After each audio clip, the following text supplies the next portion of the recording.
kind of decided at the end of this trip that maybe we wanted to come back and like for good. Yeah. Because what we were hearing from a lot of these guys, I had developed some contacts before I went there on this trip by calling people up and sending them CDs and kind of developing that kind of interest. But they all said, you got to be here. You got to be a hometown guy. Yeah. You can't be living there in Chicago if we're going to do anything with you. So that's kind of why we took this trip.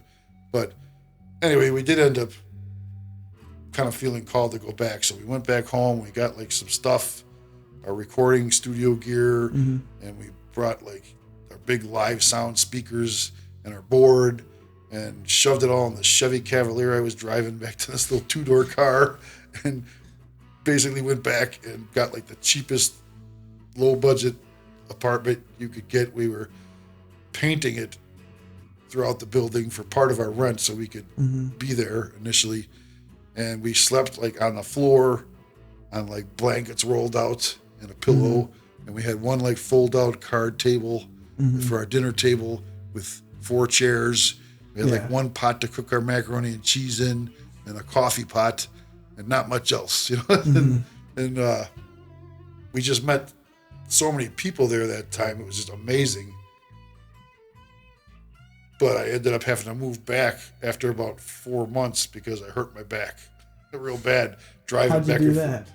Well, I was driving back and forth once a month or twice a month, maybe even, from Nashville to Chicago, where our family was from and our friends were from, because it was like hard to live like this. Yeah. You know, and we missed everybody back there. We wanted some real food and stuff, and so we lived in it was such a low income type of situation that we were afraid to leave all of our gear there, and we had big heavy speakers and stuff, and so we were always loading them in before this drive, and then taking a 9.5 hour, 10-hour drive home from Nashville, and then after the last time before we didn't come back, I just got out of the car, was moving one of these gigantic speakers, I twisted the wrong way, my back just went out like crazily. So I couldn't go back. My friend had to take another friend, go back and get all of our stuff before they locked it all up because we weren't going to pay the rent anymore. And they took that all home. And then I went back into youth ministry for a while. So you were moving more towards like a faith-based musicianship to like more positively affect others? I think it was just, and again, it was just sort of natural. It was just where my writing was going and people were responding to it.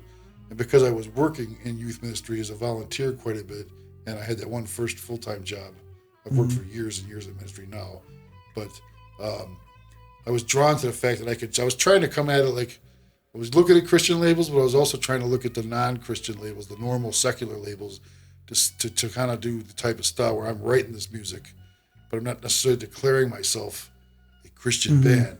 So some of the music I wrote was very subtle, and some was a lot more direct because I was trying to reach people that maybe wouldn't sit there and want to listen to Christian music. Just to like put the thought in their head. Just to, to kind of lead them in the direction of being interested and believing there might be something there. Just to open the door a little bit. Because that first trip in Nashville, I have a lot of these tattoos. They're all faith-based. And we used to sit in these bars for hours in these restaurants. There's a couple of big restaurants where they go write all these deals for all the people that are going to be getting the next contract and making the next records and putting the money behind these people. Yeah. And we couldn't afford to go in there and eat. And actually we wouldn't have fit in anyway because they're sitting there having their deals celebrated or making them at the table. But we would go to the little tiny bar that was connected to the restaurant. And so we'd be hanging around there waiting for them to get done eating and come out. Some of these executives and these famous people, they'd come out and they'd just hang out at this little tiny bar. We were from Chicago, so we stuck out like a sore thumb. As soon as we started talking, everybody's like, they're not around here. And so we had a lot of faith conversations, believe it or not, though, sitting in this bar because of these tattoos and because our music's about what it is. And so I just felt God kind of just showing me a lot of examples of to use my talent, not just in the church, but try to get outside the church to help people who maybe normally wouldn't hear this kind of stuff because they're not going to church and they don't think they're ever interested in this stuff. So do you think that aspect of your music career was like your favorite, or? Oh, I think it's all very good, but it was good being in Nashville. I mean, I went a second time. I did go back. I came back. I did ministry for a year in a parish. And then again, those kids were just so into this stuff and this music and reminding me that I should not just give that idea. So I felt very driven again. So the same guy I went there the first time with. Yeah. And I'm leaving a lot out. This is a 30-year story. Yeah. But we decided to go back. I had saved money for a year this time, so we didn't have to live in a place with like nothing. And we rented like a U-Haul. We both brought our beds. You know, we had a little more like a little more normal stuff. Yeah, it wasn't like we weren't living on high, but we had at least a little normalcy. And we had a better studio recording equipment by this point. And so we did a lot of recordings there. Probably recorded 80 to 100 songs in like a year. You know, it's like that's all we did. We did eventually have to start working. We were trying to kind of support ourselves, but mainly it was the music that we were kind of driven to do. And it was interesting because I didn't really, you know, being in Nashville, it's different than a lot what you think it is. Yeah. If you haven't been there, you know, they do these things called rounds out there, where they put like 3 or 4 guys on stage at the same time that all sing and play guitar and write songs, but they don't play together. You got the one guy starts, he plays his song, while the other 3 guys wait for them to be done. Then the next guy in line plays his song, the next guy in line plays his song, then the 4th guy, and then after this guy plays the song, they go back to the first guy. They rarely play together. I have had a couple of these guys join in because I did so many nights with them that they would want to play on my songs, and so they would sing harmonies, they'd sing little parts. But I met some interesting people doing that. One of the guys I saw like almost on a weekly basis at this one place, one of the places we do this at. He was a writer for George Strait and for Montgomery Gentry, who are both really gigantic country acts. Yeah. And he wrote for a lot of people, but those 2 stick in my head. And I saw this guy like weekly for a while. It was kind of crazy. I don't know, I'm rambling though. Yeah.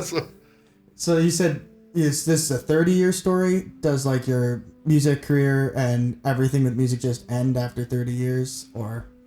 Yeah, well, I don't think maybe it's even. If I go back to being 6, it's actually I could say a 50 or 48-year story so far. But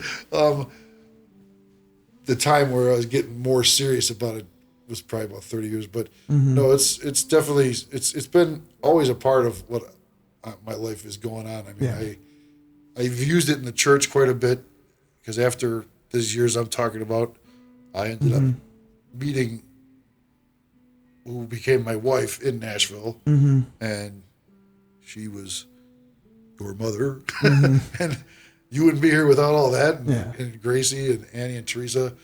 But when we moved back and left Nashville and started the family and stuff, I've been using this in music ministry through the church for a very long time, which I've now done some with you, with your musical. So, I mean, obviously it's not over, and we're, you know, oddly enough, the music that we're working on together in our studio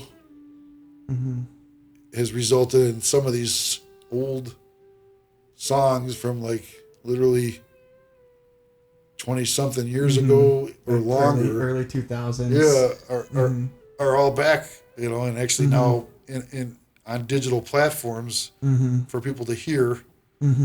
So it's kind of funny.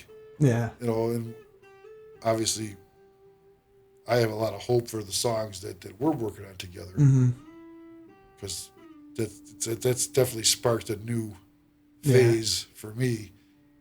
And I was just getting to a point where I really wasn't playing very often. But then as soon as you started coming around, that certainly has changed. Then it's just like playing like every other week or literally whenever we can.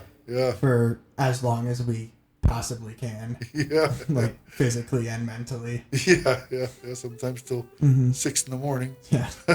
Finally realizing the sun's coming out, we should probably stop.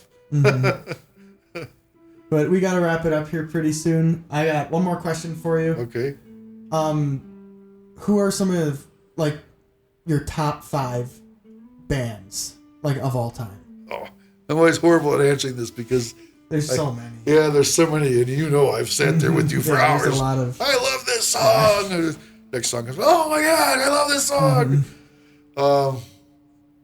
It really kind of depends on my mood sometimes, but some that come to mind instantly that have really influenced who I am as a musician would be like,